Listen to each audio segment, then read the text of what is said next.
So with James Gunn now being the co-CEO of DC, did he leave Marvel Studios, the MCU, on a high positive note? Or was his last film there a bag of crap? Let's talk about it. My name is Brandon Keith Avery, and this is just my opinion.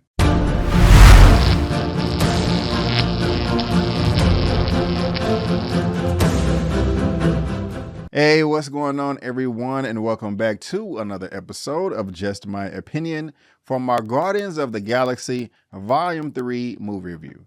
And if this is your first time finding me and you happen to like the video, please give me a thumbs up and consider subscribing. All right, guys, we are now talking Guardians of the Galaxy Volume 3, a film that I was somewhat looking forward to. I don't want to exaggerate as far as my expectations, but they were mediocre, somewhere in the middle. This is being directed by Mr. James Gunn. I am a fan of his work. And let me make this big real quick. I do have his previous two films right here. The first, Guardians of the Galaxy on Blu-ray 3D, and also Guardians of the Galaxy Volume 2 in 3D IMAX and also 4K. But it really doesn't matter anymore because all of these are on Disney Plus in that IMAX format. But I am a fan of James Gunn, and that was well before Guardians of the Galaxy.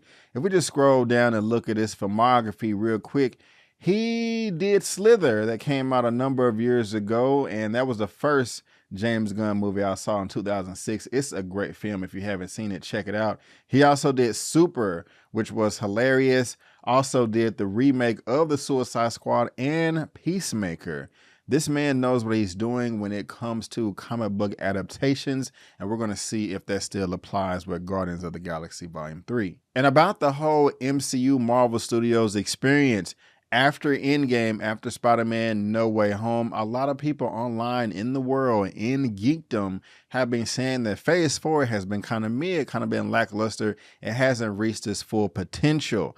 That is true. It hasn't reached its full potential, but I personally like Phase 4 more than Phase 2, but all of that is subjective. But with the end of Phase 4 with Black Panther Wakanda Forever, many people were thinking, okay, is Ant-Man and the Wasp Quantumania going to bring Marvel back? And that was a disappointment for a lot of people. So the second film in Phase 5, what will the outcome be? That's what we're here to discuss. But before we get into all the nitty gritty, before I talk about all my likes and dislikes, let me tell you exactly what this film is all about. Still reeling from the loss of Gamora, Peter Quill rallies his team to defend the universe and one of their own, a mission that could mean the end of the Guardians if not successful. So the first thing that I liked about this Guardians of the Galaxy Volume 3 sequel is the follow-up to everything that came before. And I'm not just talking about Endgame or Guardians of the Galaxy Volume 2. I'm also talking about the Guardians Christmas special. I feel like this film started off maybe the next day or the next week after that special.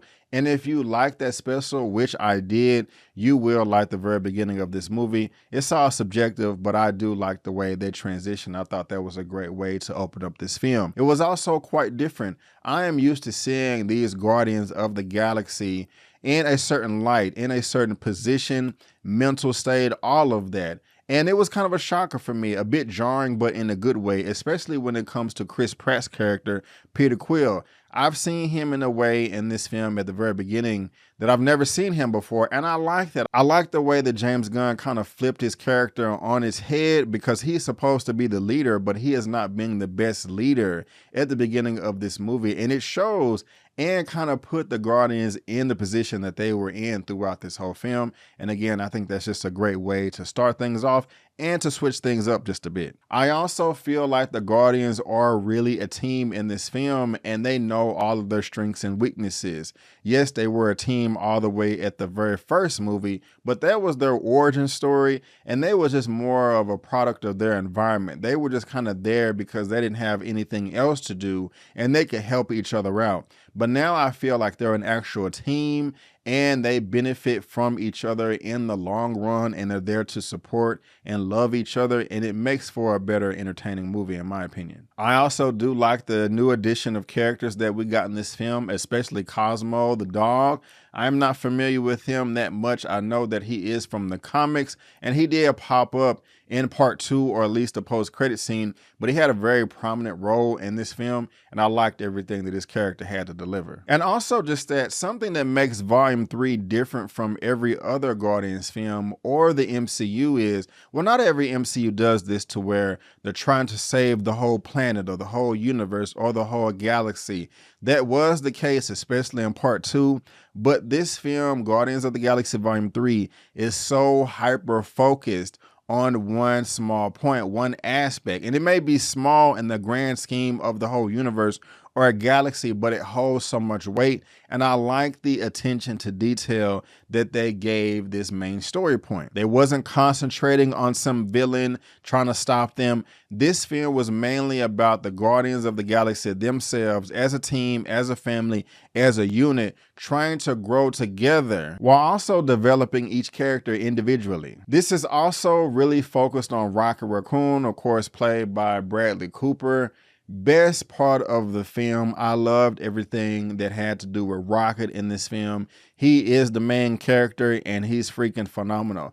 I never knew that I can care about Rocket so much that I did in this film, and I'm pretty shocked of what we got in this film with his character. Again, I love that it's an origin story. It focused so much on his character and other animals, and it really does paint a nice vivid picture of why Rocket is the way he is, why he is the way we met him in Infinity War, Endgame, Guardians Volume 2, and Guardians Volume 1. It makes total sense, and I do not blame the man at all. If I went through all the crap that he went through, I would have a hard exterior as well. So all of that, in my opinion, was perfect. And just the way all the characters are bouncing off of each other. There were snippets of Rocket and Groot in this teaming up like they do in part 1 and part 2. And that was on the forefront towards the end of the film in the third act. But I really like the way they handled Drax the Destroyer, and Mantis.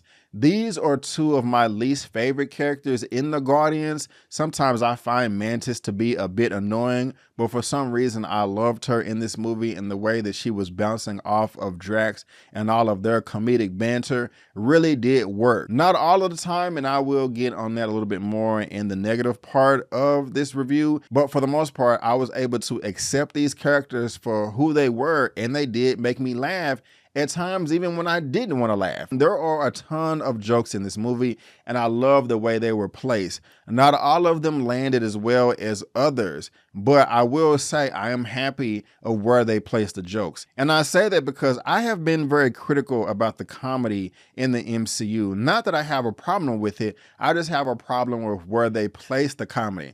I don't want comedy in any MCU Marvel Studios film to be in the third act, or while the characters are fighting, while they're in battle, while they're at war, while they're beefing. When you put comedy in those moments, it really does cut the tension. The Russo brothers are the only directors, in my opinion, that have been successful at doing that, putting comedy during serious action, but they don't make that mistake here in Guardians of the Galaxy Volume 3. There is a ton of comedy, but it's not doing the action. It's not doing intense scenes where things are supposed to be taken seriously. When the characters are fighting in this movie, I really feel that they are in danger, and I really feel like they are going to die. And when it comes to the action in this movie, I think it was absolutely fantastic. I don't want to go as far as saying that I was at the edge of my seat, but it was choreographed quite well. And I love the way these Guardians fought together in a team.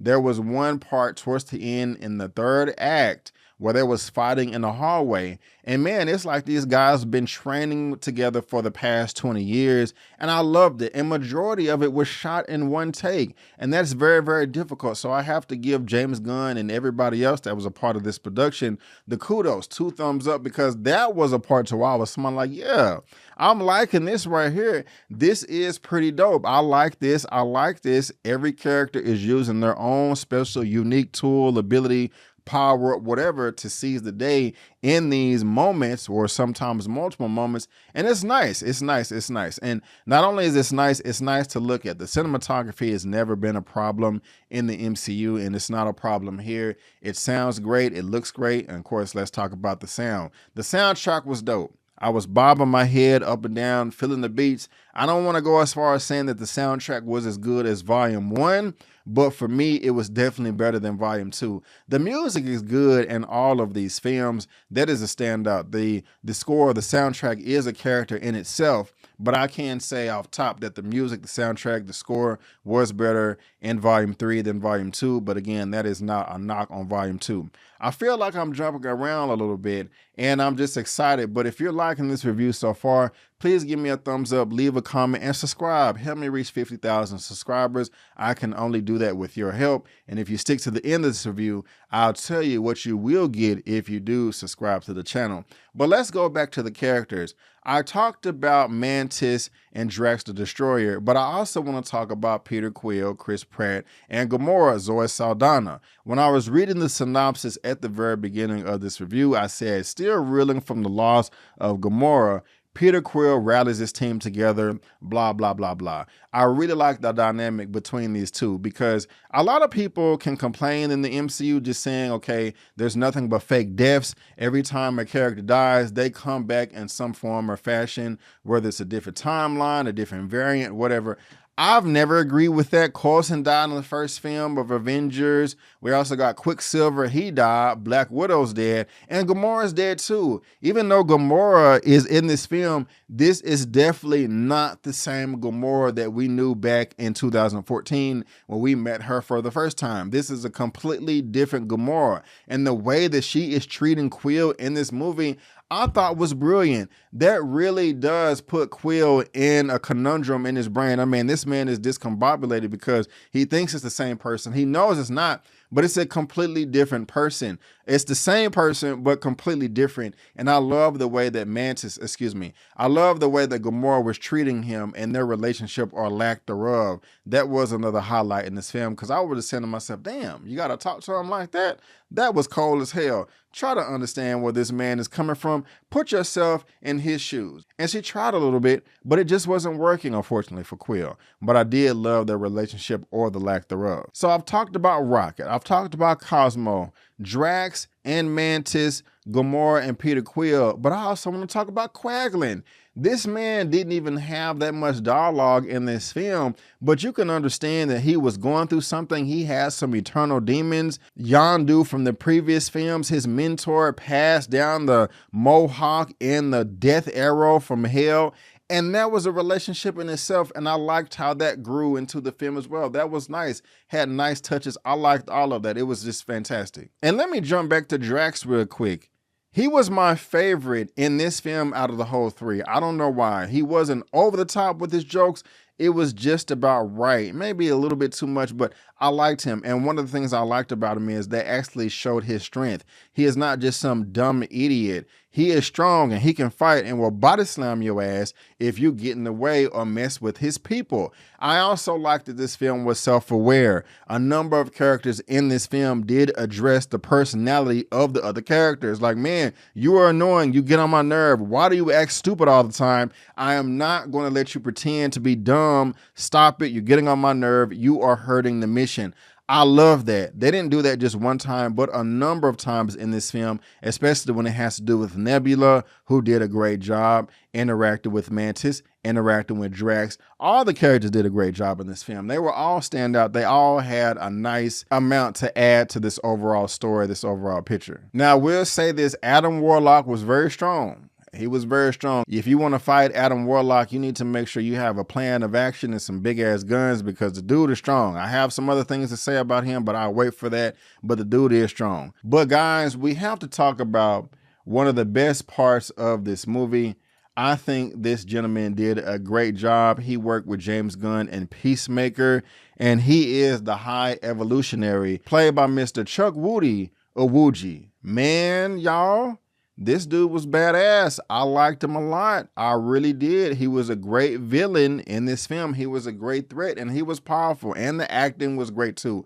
I love the makeup, everything that he was doing with his face. I liked his reasoning behind everything, and I actually believed in what he believed in, or I believed he believed it. I didn't agree with him, and I thought it was very messed up, and he is straight up evil and don't care about nobody but himself and doesn't have a drop of empathy anywhere. But he was a great villain, and he was powerful. I mean, you do not want to mess with this guy right here because he will really just mess you up, and I can't wait to talk about him in my spoilers review. But y'all, this may pull on your heartstrings a little bit. There was a lot of animals in this film, and I was like, I didn't cry, anything like that. Other people are saying that, but I was like, damn, this is sad.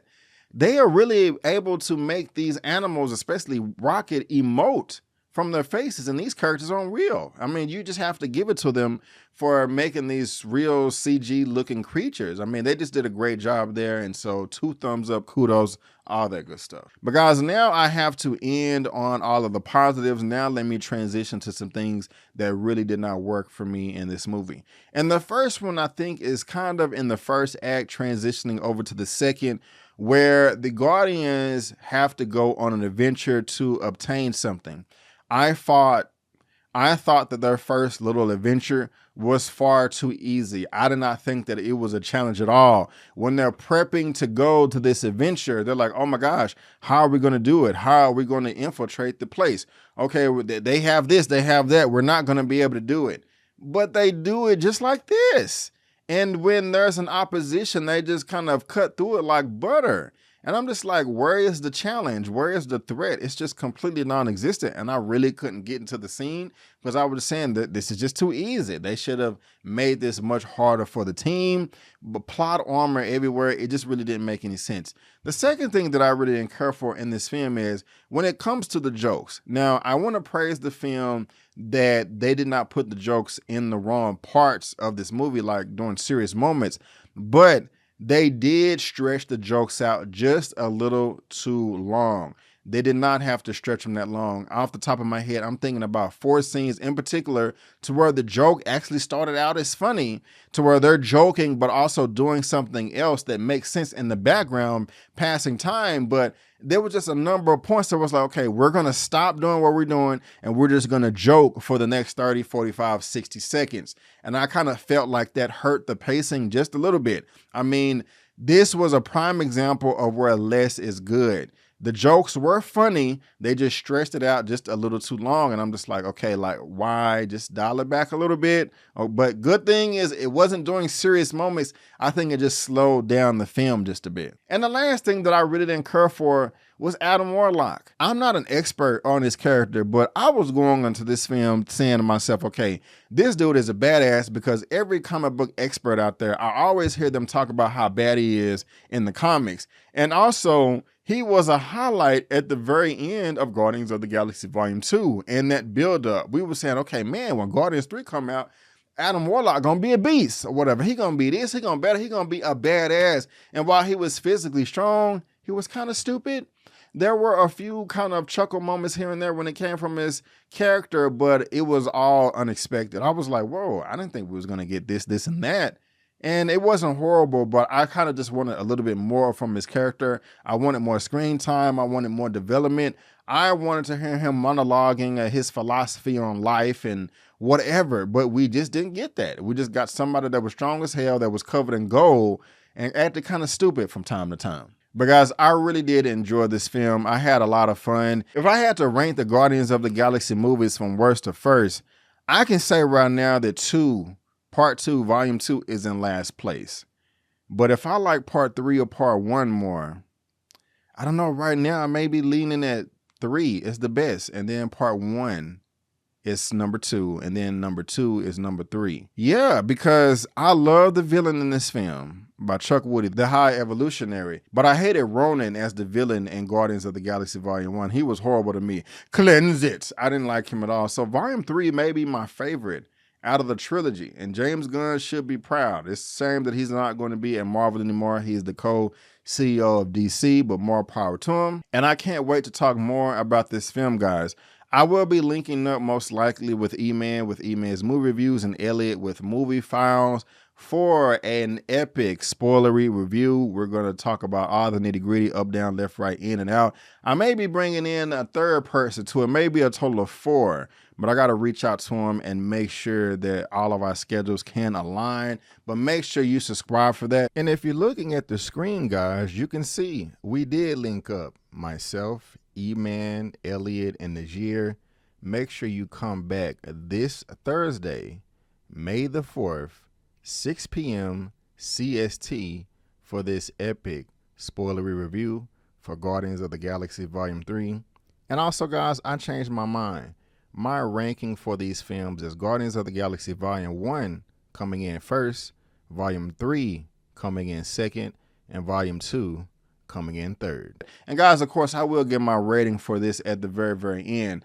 Also, guys, if you are watching the Dear Mama Tupac and Afeni Shakur documentary on FX, I'm covering that as well. Check it out. And if you want to see my out of theater reactions to compare to this review, that is on my channel too. Again, I'm gonna give you my rating for this movie in a second. But guys, if you do subscribe to my channel, you will get movie reviews, spoiler movie reviews, series reviews, a weekly movie news roundup show that I'm going to be hosting every Thursday. I just covered Snowfall Season 6, Power Book 2, Ghost Season 3, Bel Air Season 2. These are just shows that I enjoy on streaming that I cover. Trailer reactions, interviews, and guys, also, I have a superhero comic book show, number 3, that's going to be popping off every Sunday. I've done 2 shows. Number 3 will be this Sunday. We're going to talk Flash, and we're going to talk more Guardians of the Galaxy Volume 3 in spoiler form. And so if you're into that type of thing, come on through and kick it with your boy.